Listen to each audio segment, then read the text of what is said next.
இன்று காலையிலிருந்து இந்த ஒரு கல்லூரி மாணவி பாலியல் வன்கொடுமை செய்யப்பட்ட வழக்கு தொடர்பாக எங்களோட மாநில தலைவர் பிரஸ் மீட் கொடுத்தாரு. நாங்களும் பார்த்தோம். அந்த சம்பவ இடத்திற்கும் நாங்கள்லாம் மகளிரணி சார்பில் போய் பார்த்துட்டு வந்தோம்.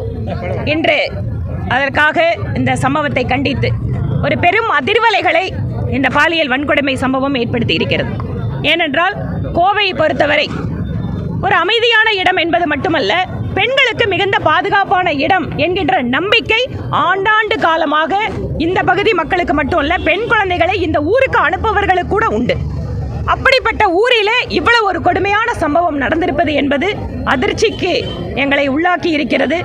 இது இந்த பகுதிக்கு ஏற்பட்ட அவமானம் என்பதை தாண்டி எந்த அளவுக்கு தமிழக அரசு, அதுவும் குறிப்பாக அந்த இடத்துல ஏற்கனவே அந்த பகுதி மக்கள் சமூக விரோதிகள் அந்த இடத்தை பயன்படுத்துகிறார்கள் என்று தெரிந்திருந்தும், அந்த இடத்தில் ஏற்கனவே ஒரு சட்டவிரோதமான மதுபான பார் இயங்குகிறது என்று தெரிந்திருந்தும் இந்த சம்பவம் நடந்திருக்கிறதை அவர்கள் கண்டுகொள்ளாமல் விட்டிருக்கிறார்கள் என்பது அவர்களுடைய அலட்சியம் காட்டுகிறது.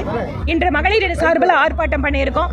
நாளை மறுநாள் தமிழகம் முழுவதும் சமூக நீதி மாடல், இவர்களுடைய திராவிட மாடல் அப்படின்னு சொல்லக்கூடிய இந்த பெண்களுக்கு உரிமை அளிக்கின்ற இந்த மாடல் முழுக்க முழுக்க பெண்களுக்கு எதிரான மாடல் என்பதை மக்களிடம் கொண்டு செல்கின்ற வகையிலேயும் அந்த பாதிக்கப்பட்ட பெண்களுக்கு ஆதரவாக இருக்கின்ற அந்த சூழலை உருவாக்குகின்ற விதமாகவும் எல்லா மாவட்டங்களிலேயும் எங்களுடைய ஆர்ப்பாட்டம் நடைபெறும். போலீஸ் நடவடிக்கை கடந்த 4 வருட காலமாக நாங்கள் பார்த்துட்டு இருக்கிறோங்க.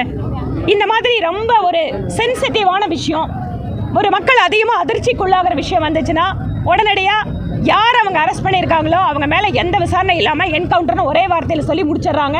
அதுக்கப்புறம் அந்த சப்ஜெக்ட் பற்றி பேசுறதில்ல. இந்த மாதிரி நிறைய விஷயங்களை பார்த்துட்டோம்.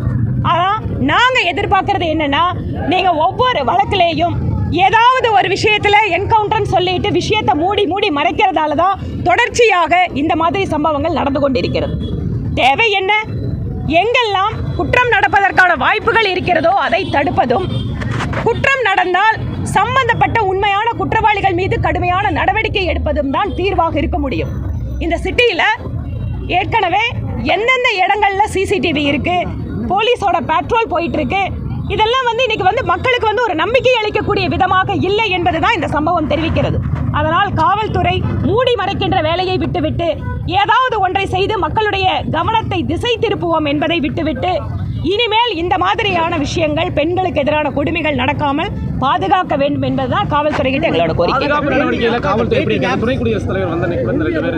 துணை குடியரசுத் தலைவர் இங்க வருகை தந்திருக்கும் போது மாண்புமிகு திரு CP ராதாகிருஷ்ணன் அவர்கள் வருகை தருவதற்கு ஜஸ்ட் ஒரு 10 நிமிஷத்துக்கு